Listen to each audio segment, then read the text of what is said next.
Okay, everybody, we are back a little sooner than I thought we would be because I had a thought in my last video. If you haven't seen it, go check it out. It's everything I made in August and it was a lot of fun. But I had an idea in that video that I can't get out of my head. I had made this snake. Let me pull him. This big bad boy here, this giant snake. I made this snake because I just found it really satisfying to just sometimes be able to sit down and not think about what I'm crocheting, because once you get past the head here, basically you're just single crocheting over and over and over and over again in the round until you decide you're done. Really infinity. You could just be doing it forever. So I had a lot of fun. It was pretty therapeutic just to be crocheting whenever I needed to throughout the work week especially. But in any case, I decided it might be fun to make a mood snake or a stress snake, like just over the course of the whole month and see how it turns out. Kind of like a temperature blanket. I've seen people do mood blankets or mental, I think they call them mental health blankets. Similar to that, kind of like a mood tracker that you see when if you ever have done bullet journaling or watch bullet journaling videos, they do a mood tracker where you might have, I've done a mood tracker before where I had like all sorts of different coffee cups, mugs and disposable cups and everything. And I would color them in depending on what the mood of that day was. So I'd have 30 on a sheet and each mood was assigned a different color and I would just color it in. And at the end of the month, you can kind of have a visual representation of how your month went.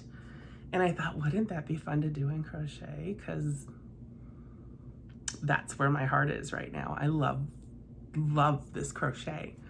So I'm gonna show you the colors I picked in just a second. I haven't assigned them to emotions yet. We're gonna do that together. But before I do that, I did have one housekeeping thing I meant to mention. Shout out to Alexis on my Temu video where I got that yarn winder and it was giving me such grief. Alexis commented some tips, but not only did Alexis do that, she also recorded a video of her using her yarn winder that's the same as mine and showed me some tips on how to do it there. And she's so right. Look at how good it's working now. So, it turns out the problem with the yarn winder was in fact me. I know none of us wanted to believe that. None of us wanted it to be me, but it was actually me. I was the problem. Hi, I'm the problem. It's me.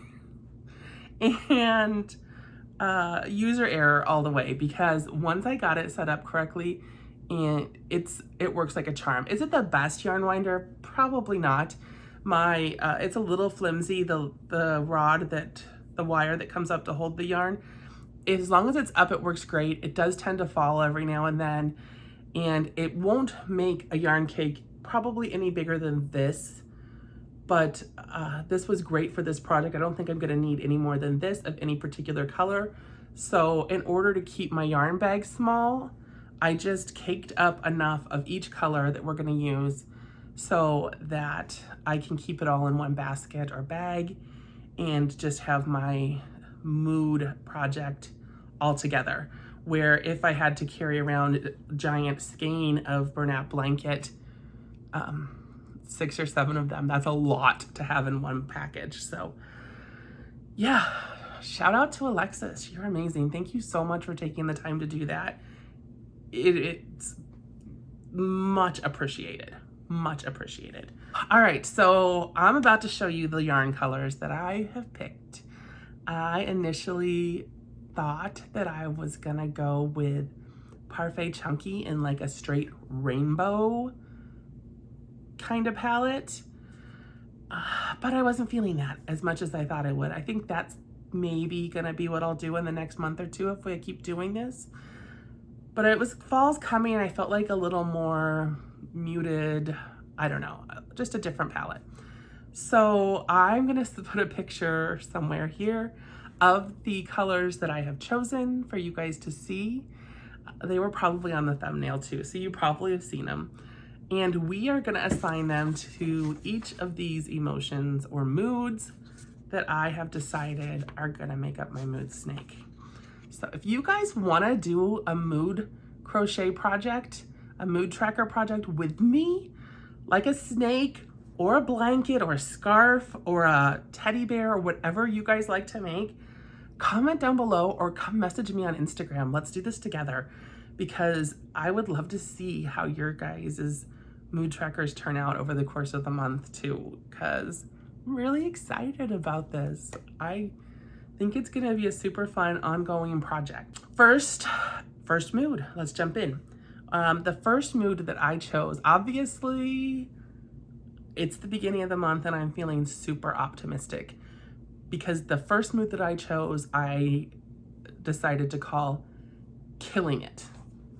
For those days when you are just killing it, like everything is coming up, Karen, everything I touch turns to gold, everything at work is going smoothly, everything at home is perfection, the house is clean, the sun is shining, the windows are open. I mean, just a killing it, awesome kind of day. And so I don't know, maybe we'll have a whole month full of those. Not usually. Usually those days are precious and I really want to take the time to notice them. So I'm thinking that I should choose one of the bolder, brighter colors, because I do want to acknowledge that those days are special. I want them to stand out in my memory. So I was thinking either this bright yellow or this kind of darker rusty red, because I think both of these colors are gonna pop in the overall color palette of the snake. Let me see what other things. I think I'm gonna do the red. I think I'm gonna do the red because I think I might wanna use this yellow for something else later on. But I think this is a great color for just killing it. Just the best of the best days of the month. We're gonna make that color. All right, so mood number 2 is carefree and happy. These are those just kind of easygoing days. You're just happy. Nothing's going wrong. Things are very fine. It's just a really good day and you're just happy. For that, I'm thinking this pink variegated yarn. This is Raspberry Kisses from Bernat Blanket. I got this super cheap at Walmart. For some reason it was on clearance for like $6. I love this, but also these pretty pinks just, I think, are happy. I think they're just easygoing, nice, happy colors. And I would love to see lots of these days in my mood tracker project. So, all right, 2 down, 5 to go. I'm gonna tell you the rest of these. We're just gonna talk about all of them. I got tired, sad, and discouraged, all kind of together. Rested and relaxed together. High anxiety and stress in one color. Frustrated, upset, and cranky in another color.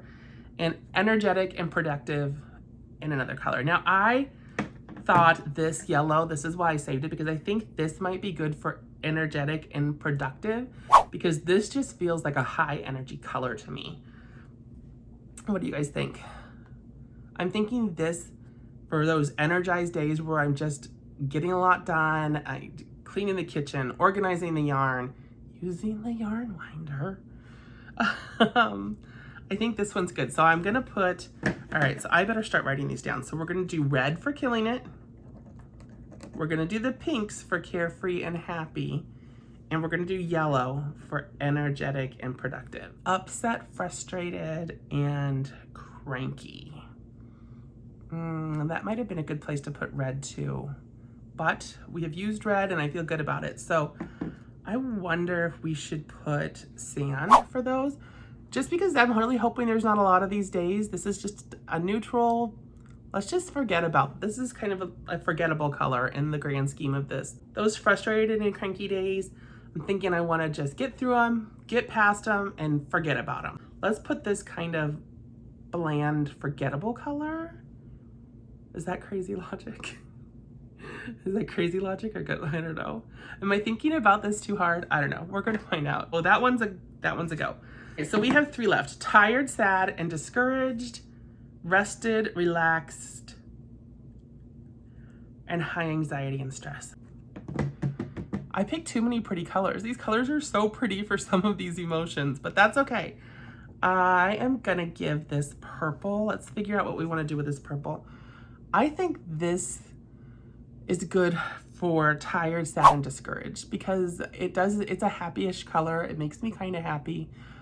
Maybe it'll make me feel better to be crocheting with this on those tired, sad, and discouraged days. It's kind of a restful color too, like just to encourage some peace and zen on those days where you're just beat down a little bit. Let's do that. Okay, so tired, sad, and discouraged, we are gonna do this shadow purple. Okay, progress, I think. We have 2 left. Polar opposites. We have rested and relaxed and high anxiety and stressed. And we have these 2 kind of nice colors left. And I think this is rested and relaxed. It's gotta be, right? Rested and relaxed, this nice green color, like you're just kind of chilling with nature. I think this is a good, just like, you don't have to be too productive. You don't have to be too happy. You're not at all sad. You're just rested, you're relaxed, you're chilling out on the couch, doing your crochet, minding your own business. I think we have to go with green for that. So that leaves this. Green. This is our high anxiety and stress color. This is almond. It's just like a little off-white, kind of just a creamy off-white color. And it is a stark contrast to the rest. And I'm not gonna be sad if we don't have this color. Like if I didn't have any high anxiety and stress days, I would not be sad about that. I do think I will. I do have some really stressful things coming up in September. My son, Andy, I've mentioned before, he is turning 18 toward the end of this month. And that has caused me some anxiety, not just because he's turning 18, that's great. I'm really happy for him. But as the mom of a special needs kid like Andy, there's a lot of other things to consider once they get that official adult label, if they are not emotionally ready for that adult label. There's just a lot that goes into trying to figure out what to do at that point, and that is super stressful and anxiety inducing for me. So I am not prone to being a worrier, but I definitely have been in regards to this. And as it gets closer, I can feel that bubbling up a little. So we'll see. We'll see how the mood tracker looks at the end of the month and how well I weathered the storm of that. All right, that's everything we have, guys. Should I recap real quick? We have high anxiety and stress, restful and relaxed. Oh, purple, purple, purple is tired, sad, and discouraged, energetic and productive, frustrated and cranky, happy and carefree, and just killing it. Killing it. All right, here we go. So I am gonna start the head today. I know you guys are dying to know what color I'm gonna use, right? Me too. So far, I'm thinking it's been a pretty good day, so I have high hopes. But we will see when I sit down with my crochet hook what I actually think. I hope you guys decide to do this. I hope at least some of you decide to take this journey with me. I would love to hear about it and hear how it's going for you, what colors you're using, why you're using them, and how your project looks at the end of the month. All right, I will be back soon with another video, and I will give you guys updates on this as I can. But until then, have a great day. Thanks so much for hanging out with me. Please subscribe if you want to hang out some more. I'll talk to you guys later. Bye.